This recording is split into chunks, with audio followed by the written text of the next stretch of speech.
Woman's private life shared.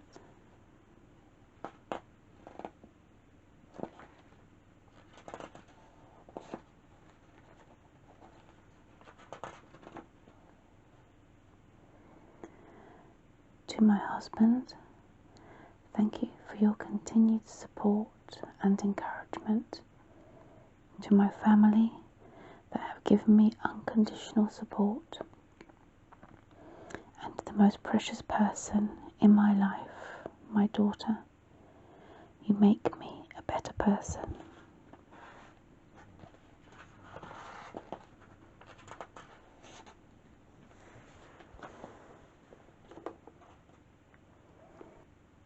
Welcome, dear reader, into my vault.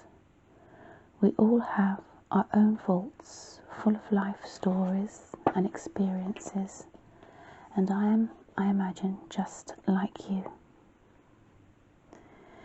But I decided to share some of my files and folders, partly to help myself, but also to help others going through similar events in their lives. I am not a doctor or a health professional, just a woman who has experienced some life. I'm not saying more than others, far from it. In fact, I've been very blessed, but nonetheless, times and events that have in one way or another sculpted me to make me the person I am today. By sharing what we know or how we feel, we can all grow a little, and simply by sharing, we enable each other to know that they are not alone.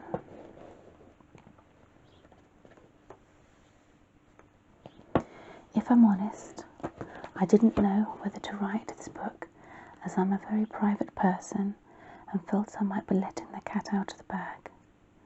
Also, I didn't know whether I had the right to write about some of the events, but decided that they were still part of my life's journey, and so this is just my side of some of the stories. I do not want to betray anyone or any confidences, simply to share and to help and to let some of it go. But for those that know me, don't worry, some will remain safely at the back of my vault for my eyes only. Without certain events in our lives may have been so different, and I often wonder how my life may have been at those key crossroads.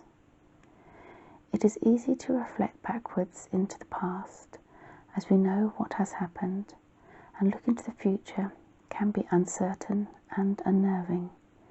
But throughout it all, and as I sit today and write this, I do believe the importance of today.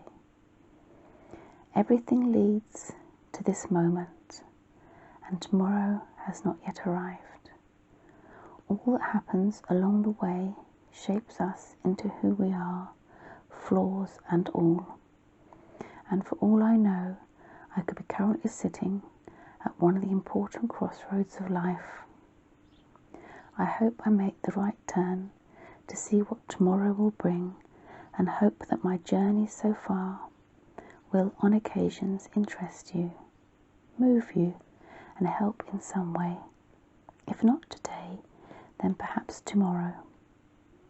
So pour yourself a cuppa or a glass of something refreshing, and let's delve into my private life vault and see how it's been filled so far, like two friends catching up.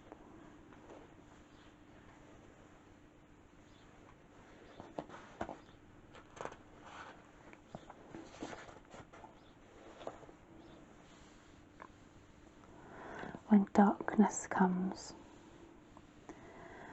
I sat there on the floor between my bed and the radiator, just below my bedroom window. The curtains were open and I gazed at the stars. I had a pain in my heart and just felt so small in the grand scheme of things.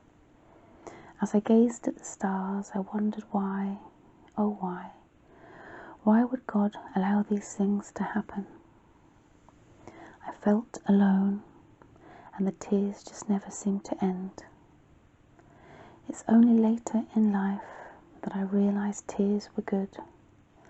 They were a way of washing away the pain.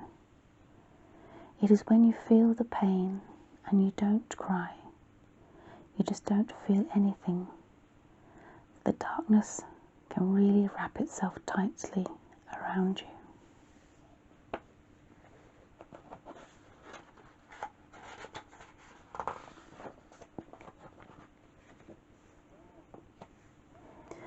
On my own. I had been at school, just a normal day at school for an 11-year-old, but unusually I was arguing with one of my only best friend. I had struggled fitting into life back in England after living in Holland, but after a time we seemed to find each other, my soulmate. We said some awful things to each other, and at one point she threw a chair at me. I can't even really remember how it started. For others, this may have been the normal, but for us, this was not the way we were. We always got on, planned our days, spent time after school together and at the weekends. She was probably a bit stronger than me, a bit cleverer than me, but it worked. She had a horse that she adored.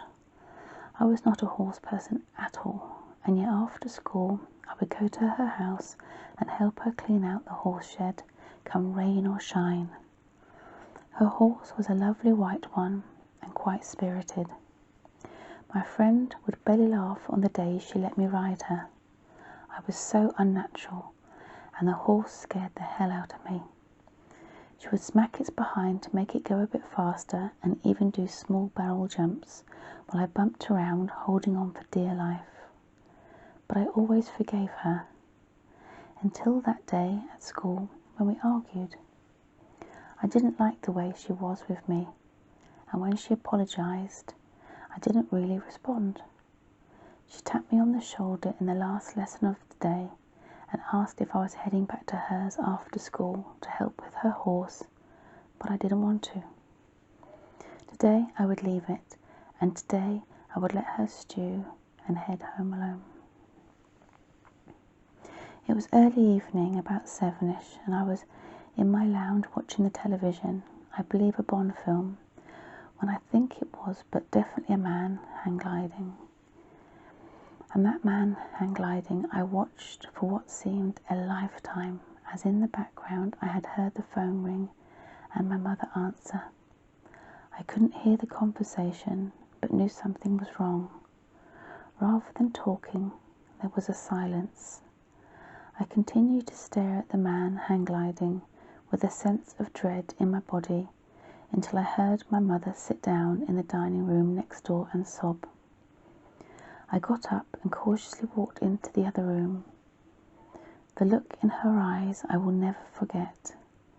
It was a look of a loving mother who normally protected their child from the harshness of the world, but now she couldn't. I sat down.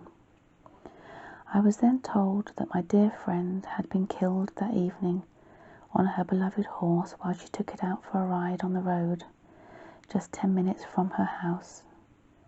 She had died instantly and did not suffer, and her horse was put to sleep due to the severity of the injuries. The pain that cut through my throat and down to my heart was a pain I'd never felt before. The tears poured down my face, and I thought I was never going to stop crying. I had lost my friend, my one true best friend, my friend that I had normally laughed and joked with, but on that day had parted on bad terms, and now we would never get the chance to laugh one more time. The days and months that followed saw the darkness creep in. I was alone, and although I had the love of my family, I felt lost. My heart felt empty, and the sadness of losing her and to see the pain her family were going through made me feel helpless.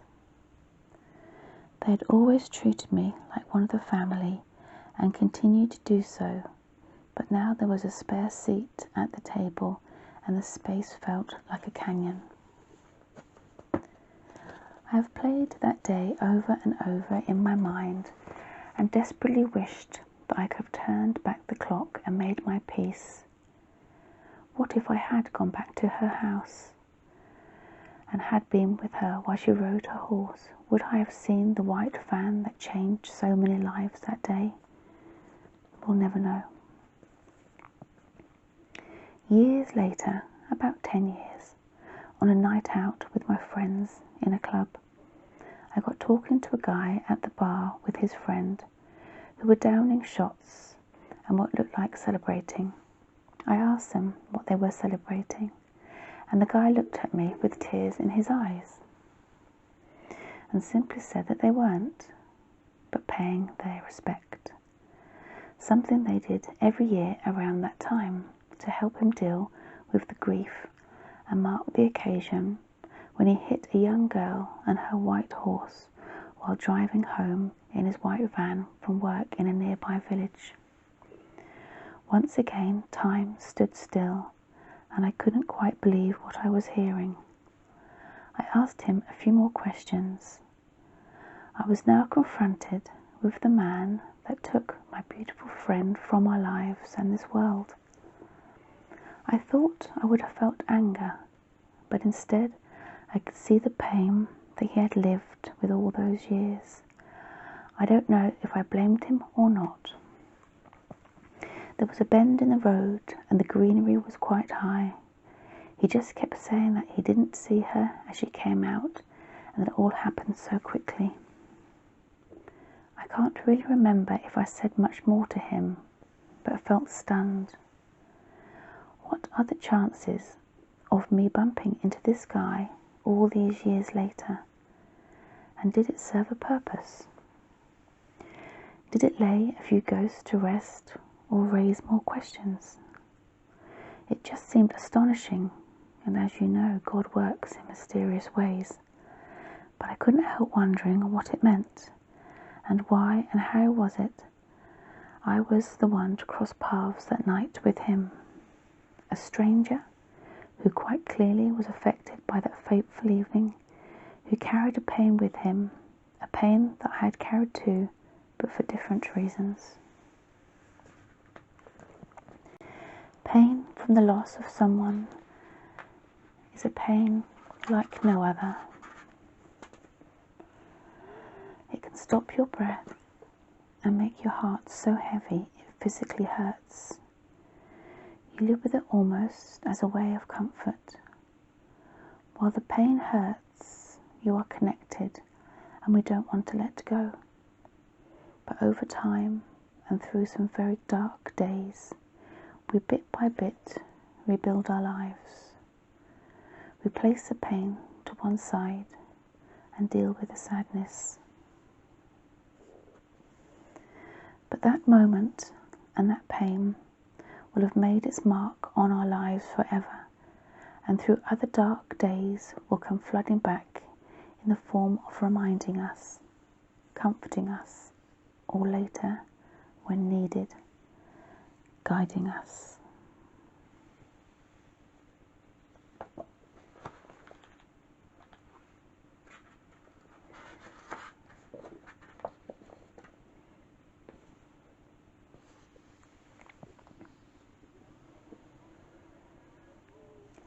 Group divided.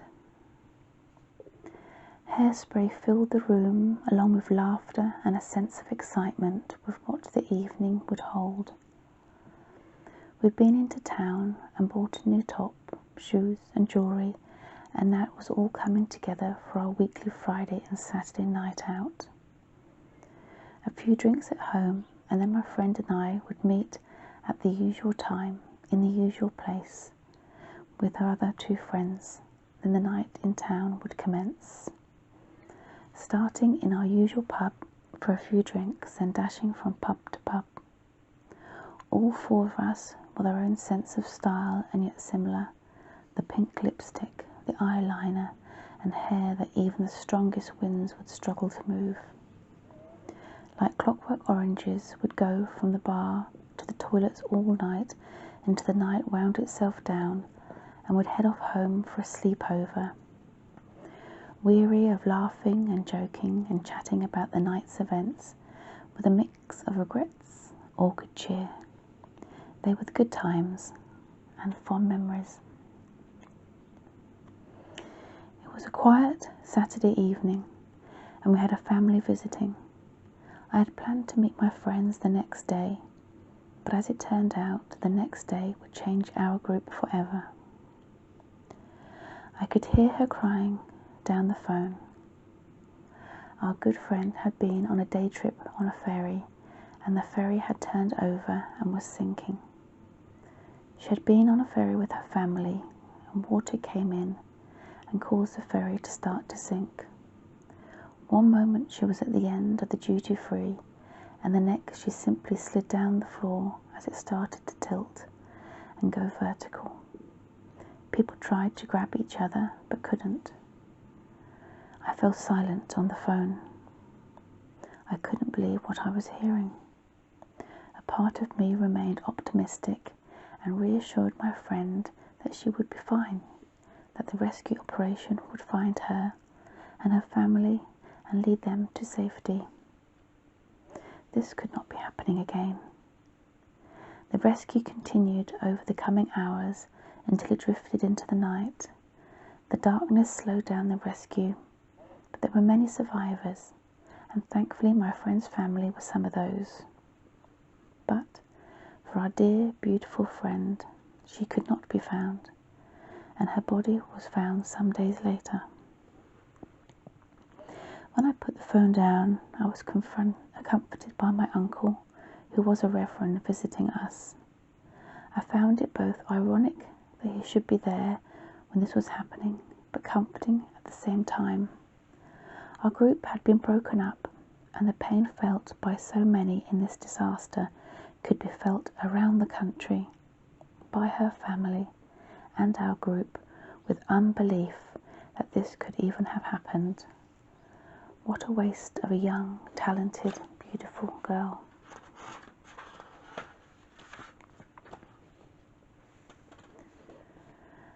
Our group of 3 struggled over the coming weeks, and for myself it brought back fresh emotions of the loss of my dear friend years earlier.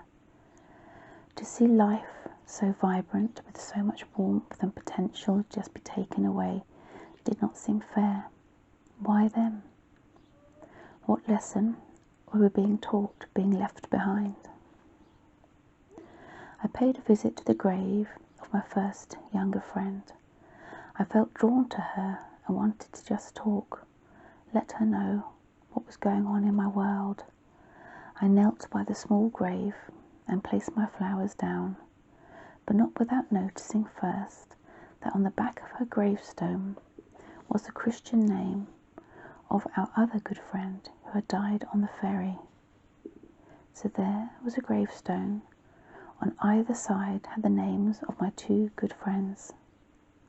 Once again, I could not help wonder, what are the chances of that would happen? Life certainly does make you think. 2 out of the 3 of us continued with day-to-day life, but always with fond memories of our lost friend. Perhaps because I had been through it before, it had given me something to hold on to relate to, or draw strength from. For our 3rd friend, it was a dark time, and the darkness came down and swallowed her. And for a cry of help, she tried to end it all, as she could not live with the pain and the loss of losing someone so close to her in such a harrowing manner. Thankfully, she was found in time and started a long journey of recovery. For those around her, we did what we could, but it had to start from within. But until she was strong enough emotionally, we were there for her. The poem Footprints in the Sand was both comforting for me when I was younger, but when shared with my friend also became a helpful source of reference, and may help you too, and can be found at this website, www.overthinking.com. onlythebible.com poems, Footprints in the Sand poem.